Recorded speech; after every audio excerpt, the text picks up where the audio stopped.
On March 15th, 2023, the President's Desk was pleased to welcome Oakland City Council member from District 7, Treva Reid, to the program. We touched on a number of topics, and as you'll see, we began by honoring and discussing St. Patrick's Day and St. Patrick's Day traditions. However, from there, we began to also talk about the council members' pathway to leadership and the relationship between Laney College and the community of Oakland. As always, thank you for your support of my podcast, The President's Desk, on 96.9 KGPC, which you can also catch on the website at kgpc969.org or download on Apple Podcast. Also, we appreciate your support of this YouTube channel, and we'll keep the great recordings coming. Take care. March 17th is also St. Patrick's Day. Is that a big holiday for you, Felicia? You know, oddly enough, it isn't, but it's my favorite time where I go to See's Candy to get the St. Patrick's Day potato. That's the best piece of candy you ever. See's Candy, okay. Yes, See's Candy. All kinds of good information right here on the President's Desk. And yeah, it's funny, often St. Patrick's Day, even for people that aren't Irish, they have kind of that side thing they identify with, such as the potato. And it is the perfect opportunity to welcome our very distinguished guest, Oakland City Council member Treva Reid. City Council member Reid, how are you today? Welcome. I'm good. You got me excited about this potato. All right. So what about you? I like potatoes. So do you have any rites of St. Patrick's Day or anything you like to do on St. Patty's Day? I don't. I think growing up, you know, we always in school wore green to show just a representation of the holiday and all the clovers and the pot of gold and all those things. But I don't really have any tradition associated with St. Patrick's Day. Do you have like a favorite holiday during the year? I have a favorite holiday. I think Christmas will always be a favorite holiday. It's not just for what it means and represents to me just as a woman of faith, but it's that time of the year where I actually just take a pause, gather with family, love on each other more, celebrate some of those traditions associated with Christmas, but it's kind of that time of reset for me, where I can sit still and process and reflect on what that year has been for me and what I'm seeing and believing for coming into the new year. Oh, okay.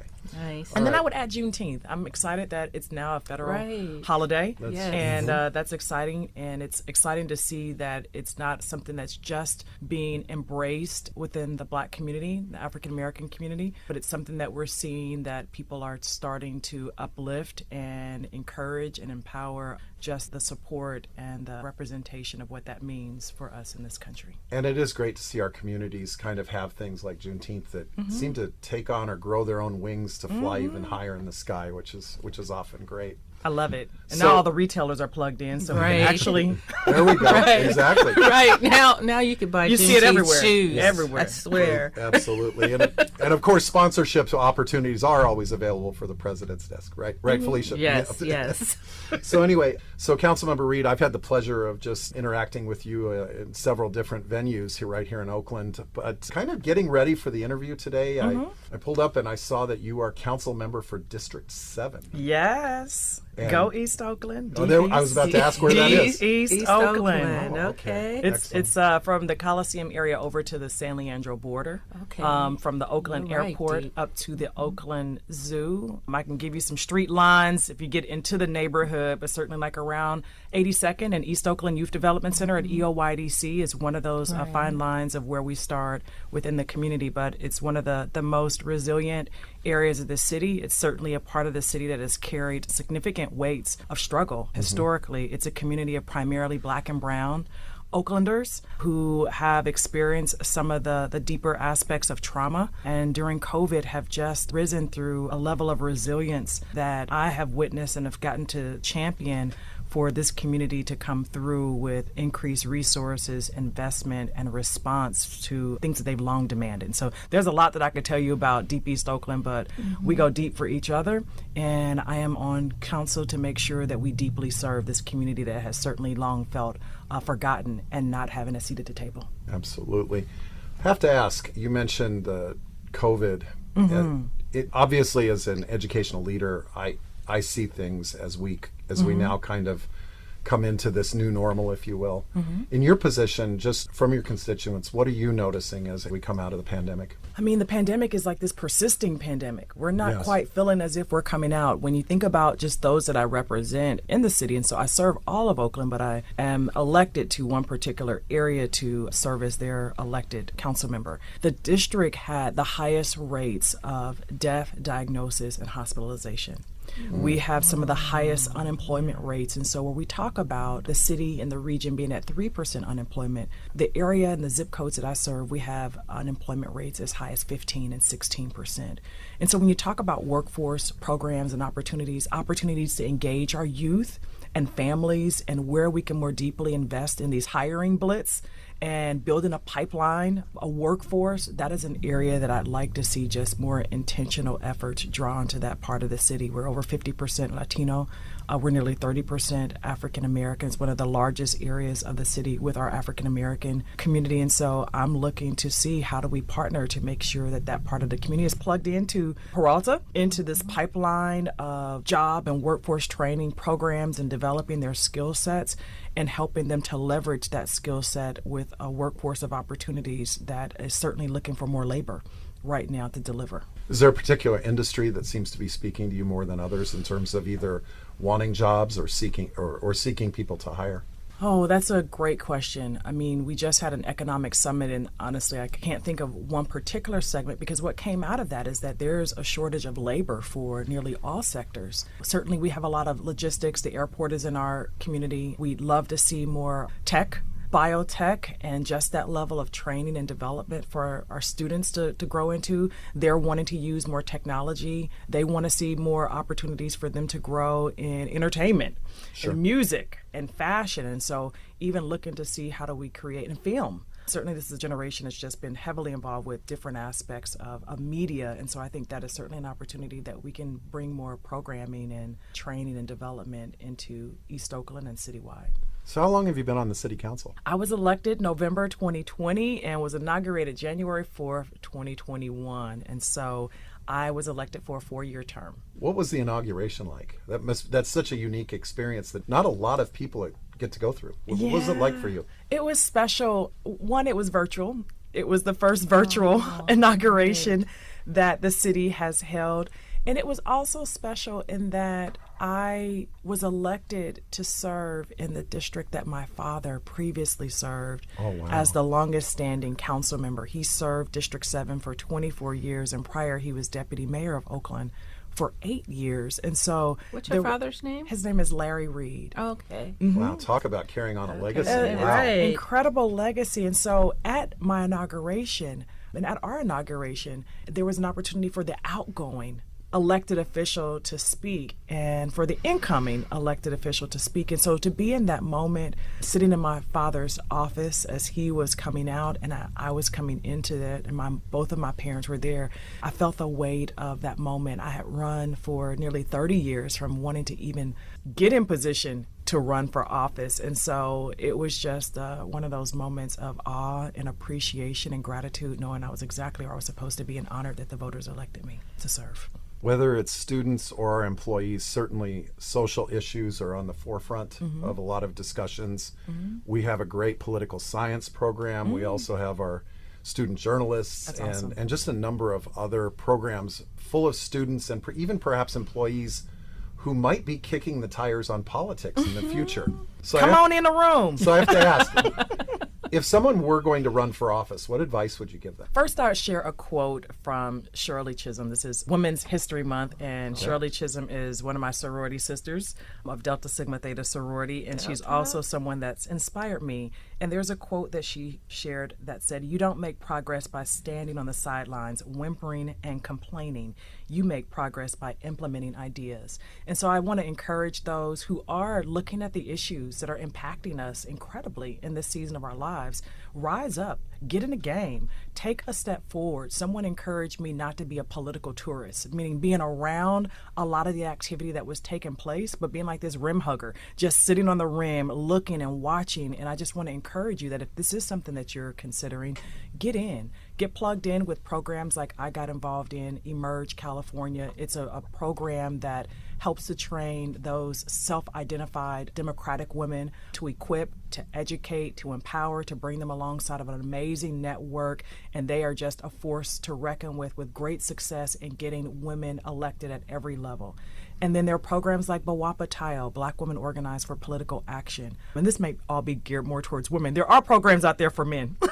But these are just some of the programs that I felt were helpful for me. But it's getting into the political science classes. It's interning. It's volunteering. It's getting engaged with community-based organizations that you are passionate about the work that they are leading and giving your time to serve. And so for me, I say start somewhere. You don't have to have a desire to be an elected official, but you may just lead out from that desire to serve. And that's really the desire that brought me into where I'm at today. I was raised to serve.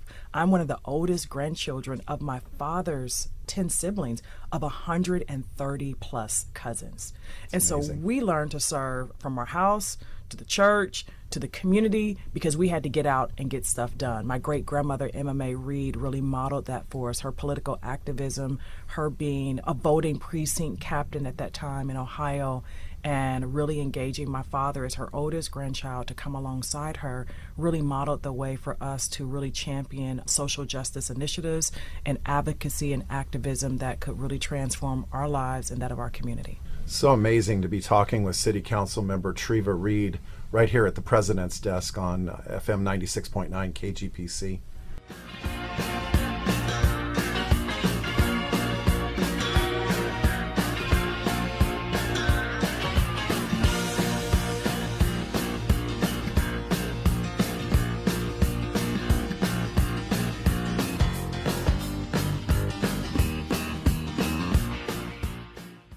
Yeah. So, Councilmember Reid, a day in the life. Walk us through a typical day for a city council member. Oh, every day is a different day. And most days start off, I mean, they Sounds honestly, like don't feel like they end. Yeah. Sounds like a president's typical day. It is, Dr. Rudy. None of them are the same, but please walk us through it. Yeah. None of them are the same, but you start off and you check in with your team. We get emails through the night. We get calls through the night, particularly as we're coming through like all the emergency natural disaster and people having concerns with how they've been impacted by the floods. And we still have hundreds of our neighbors who are displaced and living in 6 to 7 different hotels. And so the need to serve is what you're met with at the start of each day.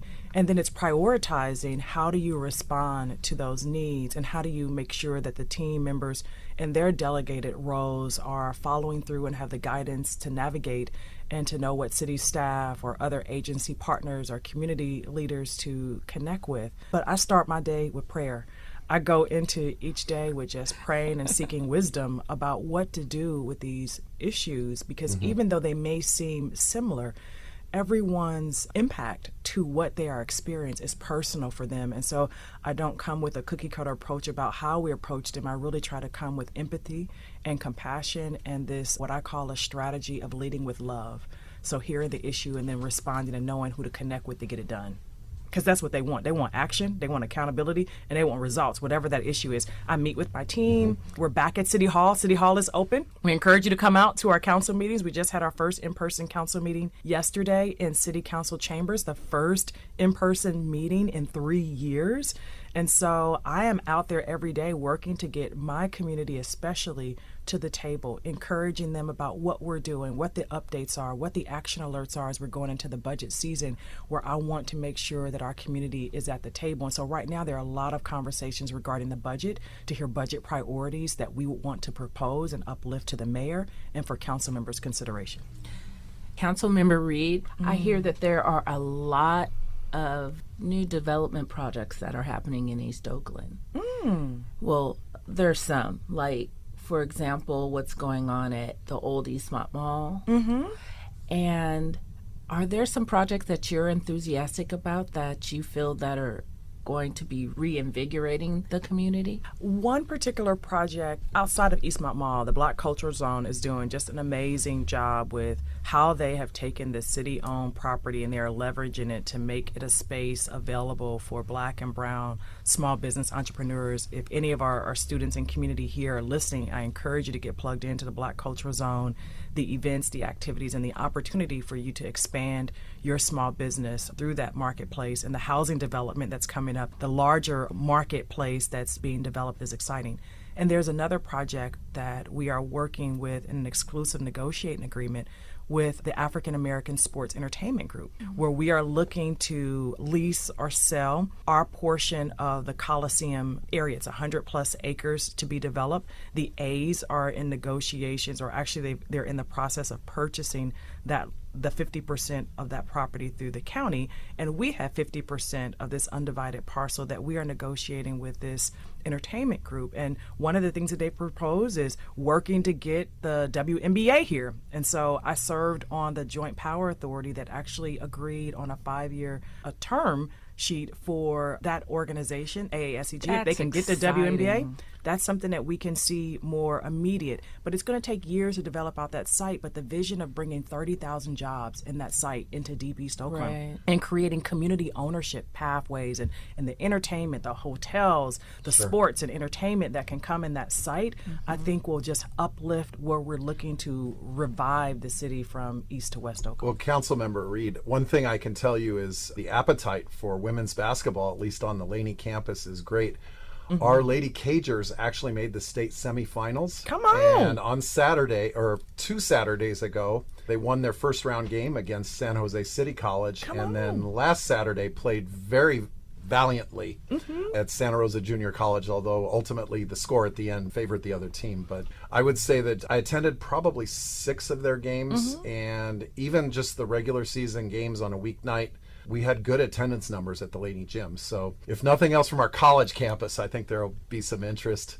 Speaking of students. Well, let me just congratulate them. And I'm excited to see that level of momentum here on campus. And last night I was here for the semifinal basketball game between Oakland Tech and Oakland High. And so thank you for hosting that NorCal division semifinals here. One of our teams won, High won, and they're going to the state. But our Lady Bulldogs from Oakland Tech were playing in Stockton, and they also won. And so there is some excitement and movement. We're going to have our Lady Bulldogs going to the state championships. And so we're looking to empower our women athletic programs and really build up a great pipeline. And I want to thank you, Peralta, for being just a place for our women to come and grow and get the support for their vision and dreams athletically and academically. Excellent. So staying on the student front, could you tell us a little bit about maybe your journey as a college student? Well, my journey as a college student, I started off college. Actually, I started going to college when I was in high school. My mother worked at my mother worked at the University of Cincinnati. She's a retired educator, and so it was always instilled in us that we had to go to school and that we actually had to do more than what she did. She was a single mother who raised her children and pursued multiple degrees and worked multiple jobs at that time and was teaching during that time. And so she really modeled how you could really advance with your academic goals. So when I was a senior in high school, I had met so many of my requirements to graduate that I really only had to take like 3 classes in the morning. And so I worked on the campus of the University of Cincinnati, and I took college classes there during that time. I started at the University of Cincinnati, and I realized that university was too big for me. I had always wanted to go to a historically black college, but because UC was free, and I had scholarships, there was no way that my mother was going to invest in me going anywhere else. And so my father agreed to pay for me to go to Hampton University in Hampton, Virginia, which is where I transferred to. And I got pregnant while I was there. And that journey of, that was a moment. I was in an unhealthy relationship. I was hundreds of miles from some family, thousands of miles from my father out here in California. And I had to learn in that season how to fight, not just for my life and to get my life back on track, but to fight for the life of my daughter at that time to get our lives on track. And so Hampton University was such a pivotal part of our life and our life journey that helped to position me to really walk out my educational dreams. I changed my major multiple times in the process. I graduated 2 years later than I planned, but I graduated with my daughter from Hampton University, and that baby girl went on to get a full ride to Harvard University. That is amazing. Congratulations. And on to Parsons for fashion design following. And so Good for our her. college journey, there's a lot to tell. This I need a whole podcast just to talk about what was going on in my college years, but I really learned to stay committed and to not give up when others were also not sure that I was going to get back on track. There was something in me to beg my way back into Hampton University, to write the president, to write the dean of women, to write the dean of students, to figure out how to financially get back when my father was not committing to cover that expense anymore, and to figure out what financial aid meant, and work study jobs. And I worked 3 jobs while going to school, you know, away from my primary village of support. And so, yeah, my college years were very pivotal. And from there, I got my first professional job out of college at Ford Motor Company. And so we relocated to Detroit, Michigan, and started my career in marketing. And I resigned from Ford Motor Company as a regional district marketing, sales, and service manager. And yeah, it was crazy. I went from like welfare WIC and having my vehicle, my Ford, repossessed when I was in college, to getting hired by Ford and building a house and having some income and some life stability before I relocated back out to California. A lot of our listeners are students in their first year of college, perhaps their second year.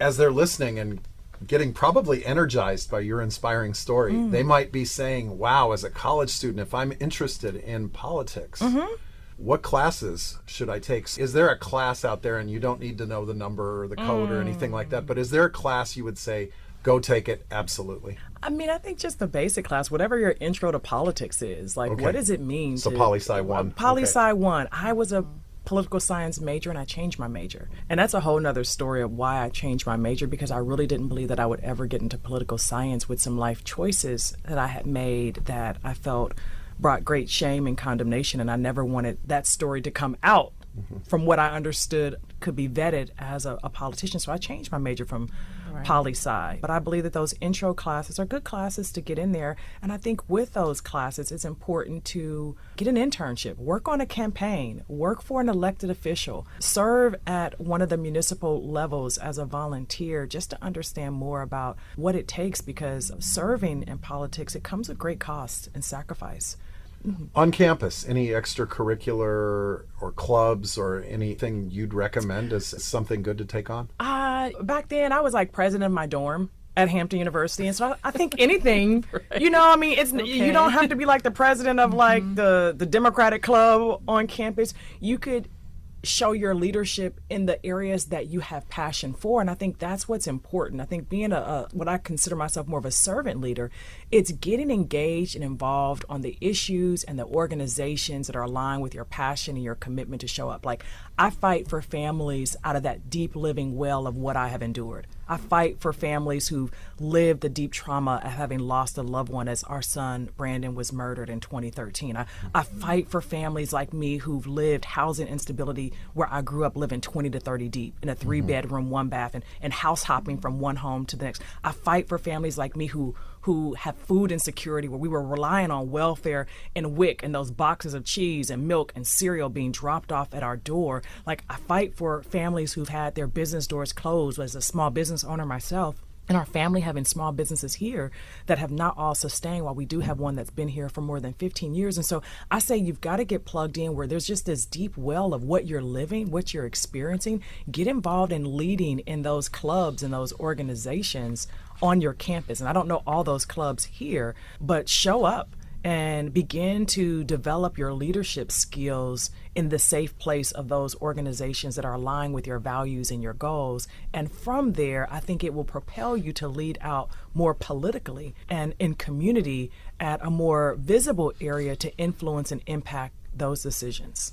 So you see really the college campus in a number of ways as kind of the R&D wing of somebody's life, or the sandbox where they start building R&D. and they start developing. It's a safe place. It's like, this is your community. These are your people. Get plugged in. Like, I was in the marketing association. I was in the marketing association club. Like, I was in a club at Hampton that was like pre-alumni club based on the state that you came from. You know, and even before that, I like served in high school. Like, I was a class secretary. I was a senior class vice president. So whatever that student government association is, whatever the affinity group associations are on campus, as a single mom, I began to get plugged in with more single mothers and those issues and initiatives when I was. So whatever those are, get plugged in there and begin to understand your role and how you can help lead out. Organizations are always looking for people to help do the work. Wow, just some fabulous advice. Councilmember Treva Reid, as we talk right here on the President's Desk on 96.9 That KGPC. just sounds so good. I try. The President's Desk. Well, I've gotten all of my training in radio from my distinguished co-host, Felicia Bridges. Go, Felicia. I always tell people, do whatever she tells you and you'll be fine in radio. And so far, I haven't failed on that advice. Oh, I just, to have a president this accessible, this available, I see you walking around. I see you everywhere. And You too. I do. I see you everywhere. And I just see the heart of your love and your passion for students. And thank every you. time I see you, you're always talking that about too. what's going on campus and how can we get that message shared out with a broader community. And that is the heartbeat of who you are as a leader. And I believe that is the heartbeat of what you're showing, a leader who shows up in action on the ground. And I believe as the Thank you so president, much. you modeling that for your students with how to get plugged in, how to show up and connect with local leaders at every level. That's what you're doing. And I believe that that's what you're modeling and showing them that they can get that done too. And not to let people into our conversations too much, but how many times in public when I've seen you and we've talked, either you say something or I say something and the other one says, we're doing exactly the same thing. We're working on exactly the same issue. Yes. And it's amazing how our leaderships seem to mirror each other in terms of what we need to do to serve folks we serve. Yeah, but I see that our city's motto is love life. And I believe that you've got to put love in action. And Dr. Rudy, that's what I see for you and your commitment to the students. I love authenticity. I love the integrity of your heart and our conversations. I love the consistency of what you are truly living to lead out as the president. And I've not seen that modeled, as consistent with leaders at your level. And so I think it's special that I'm here with you as the president, that you're taking this time to make room for the voice of leaders to be at the table. And for those who are listening in to know that they've got access to me, like they've got access to you. Yeah, I think it's pretty cool. You're doing a great job here. Well, thank you so much, as are you. I just hearing you, gosh, you've just brought me a lot of joy. So I'll ask you a question. As a city council member, what brings you joy? Oh, what brings me joy is seeing people have what they need. I love making sure that I'm in a position that everything that I have to give is accessible to those that I'm serving. And so I'm always trying to find a way to connect people with a resource. If I don't have it, who has it? And so when I'm able to see that connection, people having what they've been needing or getting them connected to people who will help to support us in that area, that brings me joy. Having a healthy community, having just seeing the things that we're fighting for realized. And there's a lot more that needs to be done. But, when we give out funding for youth serving organizations, I chair education partnership between the Oakland Unified School District and city council members. I serve on a number of youth serving boards, are connected with those organizations. And when I can advocate for funding that goes directly into organizations that are making a difference and impacting the lives of our youth and young adults, that excites me. There's one project that I think is important for this community because it's 18 to 24-year-olds, and I believe that a few of those students that are in the tiny home village on Hagenberger, which is an area that we partner with Youth Spirit Artworks, where those formerly unhoused youth, college-age youth who are needing more investment have the support that we need to be housed and to be connected with wraparound services and partners from Peralta to keep them on their educational path. So that's one of the things that I love as I reflect on just those that you serve and those that we've gotten to bless over the holidays to bring joy into their lives, for them to know that they're not alone. Wow, talk about fulfillment. What keeps you up at night? Oh, public safety, crime, knowing that people are not housed and safe and warm and sheltered, particularly with the weather that's been impactful for us.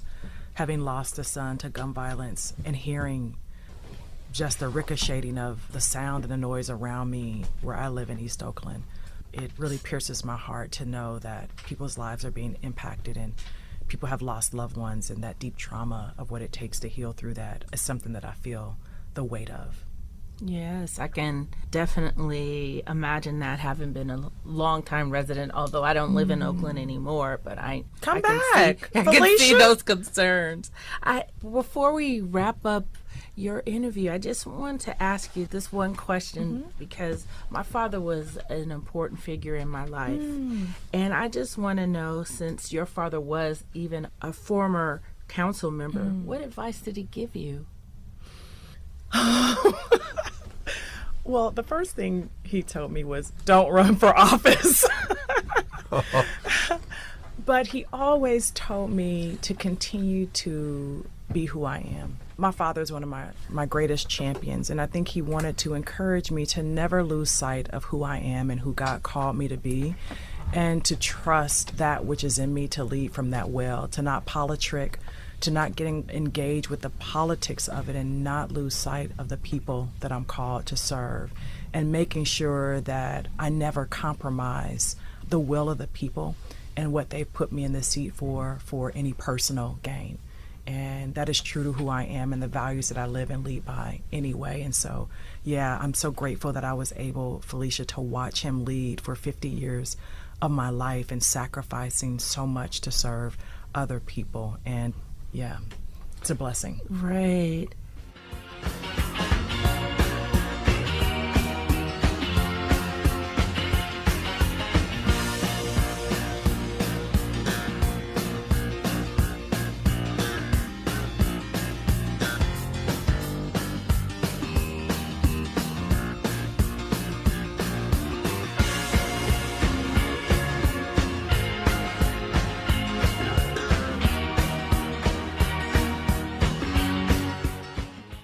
Councilmember, I know sometimes people are hesitant about a career choice, perhaps because they just don't see themselves in that position. Maybe a little nervousness, lack of confidence, fear. You might even hear the word imposter syndrome sometimes. What can you tell us about your own journey that might encourage someone else to chase their own dreams, especially the ones that may at times seem out of reach? Well, this seemed out of reach for me, serving as a city council member. Even though my father was an elected official, I did not want to see that path for myself. And so I encourage people to really sit still, to really hear what it is that they are most passionate about. And while I didn't believe that those passions would lead me to serving at this level, I knew that I was called to change lives. I knew that I was called to change lives and not chase dollars, that my life would not mirror one who was pursuing things for money or for greed or for stuff, but that I knew that the core of who I was to come into positions that allowed me to change people's lives. So whether that was in business, whether it was owning a small business, whether it was in politics or nonprofit. And so I think understanding what your core value is and leading by that will help you to not fall into that imposter zone. I thought that I wanted to be a marketing executive. I thought that I wanted to be an executive in these Fortune 500 companies, which I had that opportunity. But as I checked those boxes, I realized that I was miserable and that I was not fulfilling that part of me, which was truly to be on the ground in community, serving and leading and influencing people at that level. And so I think people have to be true and honest with what that core value is that drives them. But I think it also takes time to sit still so that you're not motivated by what people wanted you to be versus what it is that you know you're called to be. People wanted me to be an attorney. People wanted me to be a lot of different things. My father didn't want me to be a public servant, but it was a part of what I had always been raised to do. And so what are you doing now that can easily transfer into a profession or a career path that allows you to build that out long term? You know, what I'm hearing from you is kind of slow down and listen to your own internal voice and what it's saying and be introspective. And I always tell people, from my experience getting my doctorate, two of the most difficult papers that I wrote, the second most difficult was my dissertation, which was 360 plus pages. Wow. The most difficult one, though, was a 10-page paper. It was tell your own story. Yeah. And I have to say that thing was harder to write than my dissertation. Just trying to reflect on myself and who I am and where I was going, and a lot of that. I don't know. I think what you're sharing about listening to that internal voice is so powerful. And if you aren't able to listen to your internal voice, which sometimes you just can't, get a good mentor.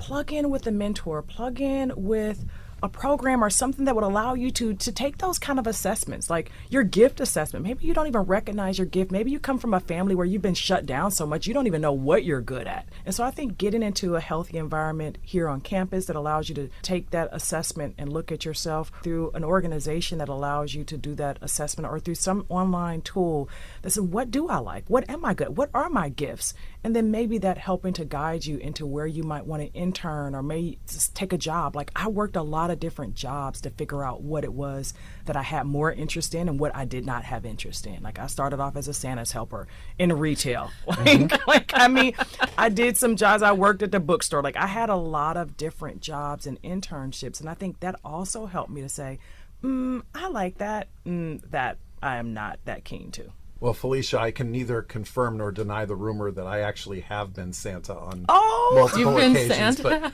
But no, he's real. He's real. Yeah, exactly. Exactly. Well, Santa and Santa's helper have come funny. back together There we again. go. Ho, ho, ho. Yeah. So, Councilmember Reid, just our target audience here at the President's Desk is Laney College students, along with just colleagues, community college colleagues, both here at Laney and across our state. Is there anything maybe we didn't ask you today that you'd like to share with our listeners? I just think it's incredible that, one, Laney is it's easy to sign up for classes at Laney. The cost is free. And it's free. Just apply for financial aid. It's free.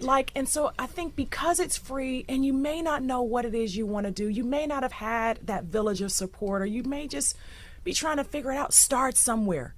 Just sign up for one class and take that class, because I believe just being in a learning environment, being in an environment around people who are pursuing their interests and their passions, hearing them talk, hearing them share ideas, hearing them speak about their dreams, being in that type of an environment will cultivate and nurture and cause something in you to be ignited and to explode. And so I say just sign up. Take a class, and take a class on campus. Certainly take one online if that's what your time allows, but if you can get on campus and you can feel the weight of the pavement underneath you, you can feel the presence of people around you, you can connect with people who are moving in a direction that is similar to yours because they are interested in just doing something and not taking one class lightly. I was talking to a younger cousin of mine on the way here, and she spoke about this nursing program that she's taken. It's not nursing school, but it's a class and it's a program that's 18 months, and it's through a community college where she's at. And she made it sound like, yeah, I'm not going to nursing school, but I'm doing this. I'm like, that's incredible. You're taking a step. You're moving forward. You're stepping out. And so I just encourage you, step out, take a class, take the next class, and keep taking that class and see where it leads you, and see the connections that come alongside you, that you being in that right place at that right time can be that catalyst movement in your life, like I've had so many in my own life, that kept me on track and helped me to finish and go back and to graduate and to continue to pursue. I have my master's in theology and historical biblical studies and leadership. And I thought I was just taking classes to learn more about things that interest me in my faith. And I realized I was on track to get my master's degree. And I can't tell you how fulfilling that was, even though that was not the intent of what I was in that program to do. Wow. Well, Councilmember Treva Reid, so glad to have you today. As a postscript to this interview, I'll share that just based on the collaboration between Councilmember Reid and Laney College, and in no small part, thanks to this interview, we did invite Councilmember Reid to be one of our speakers at the 2023 graduation. Anyway, we hope you enjoyed the interview, and as always, thank you for your support of the President's Desk. Take care.